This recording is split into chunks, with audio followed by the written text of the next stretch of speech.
একটা গোপন কথা বলছি, আপনার মাথার ভেতর টাকা নিয়ে কি চলে? না, এটা কোনো জটিল কিছু নয়। আমি আপনাকে নিউরোসায়েন্সও বোঝাবো খুবই সহজ ভাষায়। আপনার মগজে দুটি অংশ আছে, অ্যামিগডালা এবং হিপোক্যাম্পাস।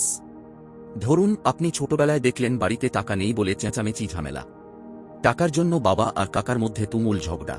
আপনার মাথায় বসে গেল টাকা মানে চাপ, টাকা মানে ঝামেলা। তখন আপনার মগজের অ্যামিগডালা সেই ঘটনাগুলোকে আবেগের সাথে জড়িয়ে রাখে, আর হিপোক্যাম্পাস সেই ঘটনার বিশদ বিবরণ, যেমন কখন হয়েছিল, কি হয়েছিল, এগুলো মনে রাখে। তারপর কি হয় শুনুন। পরবর্তীতে আপনি যখনই টাকার কথা ভাবেন, অ্যামিগডালা সেই পুরনো আবেগগুলোকে টেনে আনে, আর হিপোক্যাম্পাস সেই ঘটনার ডিটেইলস আপনাকে মনে করিয়ে দেয়। ফলে টাকা নিয়ে ভাবলেই আপনার মনে চাপ বা ভয় তৈরি হয়।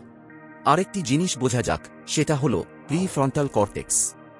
যদি সহজ ভাষায় বলি তাহলে এটা হলো সিদ্ধান্ত গ্রহণ।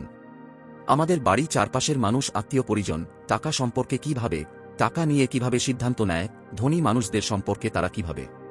ধরুন কেউ শুনেছে ধনী মানুষ অন্যদের ছোট করে, তারা খারাপ হয়, টাকা উপার্জন করা কঠিন, টাকা নষ্টের মূল।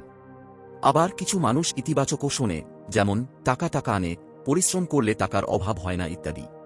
এই তিনটি জিনিস একসঙ্গে কাজ করে আমাদের মস্তিষ্কে ডিএফএন তৈরি করে, অর্থাৎ ডিফল্ট মোড নেটওয়ার্ক। সহজ ভাষায় বললে এটাকে বলা হয় মানি স্ক্রিপ্ট।